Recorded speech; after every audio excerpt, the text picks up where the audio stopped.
All right, Coach, a 3-1 victory over International. The Rams seeming to dominate in that doubleheader, which rolled into yesterday. Just talk about the team's performance down in Laredo. Well, I thought going down there, we felt like we threw strikes, we'd be in pretty good shape.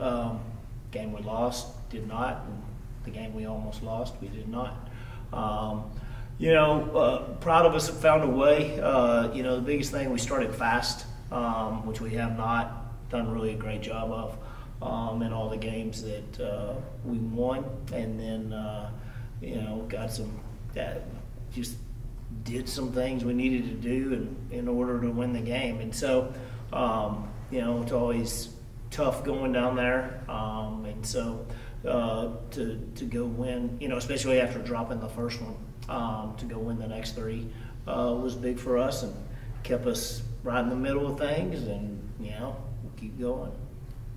Back at home this weekend, hosting Kingsville. They just lost 4 to Lubbock Christian. What does this team need to focus on this week to get the win? Just, us. Pitching-wise, we need to get good starts, which has been pretty consistent for us in 3 of the 4, still trying to sort of figure out how to get through that 4th one. And then offensively, we got to get base runners, and then we got to get hits when we need them. I think we're still, just trying to sort of mix and match with all the injuries and stuff. We're still creating some lineups and all that stuff, but got to get guys on and then find ways to get them in. And Kingsville too. They did get swept, but those were all 4 heartbreakers for them. So I'm sure they'll be ready to go. And Coach, you mentioned the injuries. Are we any closer to seeing some of those guys come back? No, I'd say we're losing more. We lost 3 more for the season. So anyway, but hey, it's why we have a team, and let's go. And when you're rolling with those punches, and you say you have to just kind of put together these lineups, how do the guys respond to that? Great. I mean, I think that's one thing we start in the fall.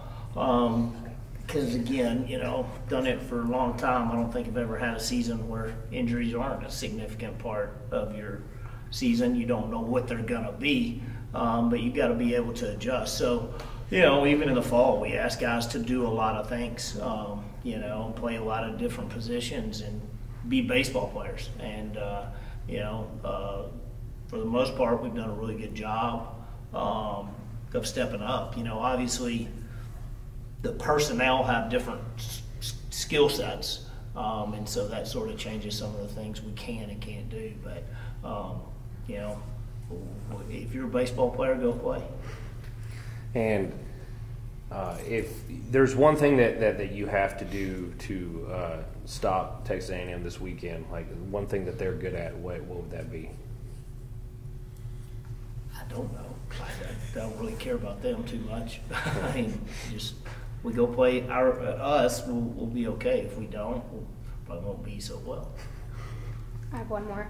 You talk about the guys that y'all have lost this season, but Blake Wilhoit, he added on a run for y'all with his first home run of the season. How key is that to have guys that maybe you haven't seen so far, but they are starting to shape into the baseball player right now? I mean, so he's caught for us. He's played outfield for us. And then we started him at second base, and he did a good job and got the second inning going with a leadoff single on a bunt hit, and then hit his home run and hit the top of the fence, and we got the good roll, and it went over, and then was involved in 3 double plays. So, again, it's a perfect example of being a baseball player. And we did work him in the fall in second base, but I don't think he'd taken a ground ball probably in a couple of months. And then go out there and play and go help the team win. And Blake definitely brings a lot of energy and can be a spark plug, and definitely was for us on Saturday. Skipper,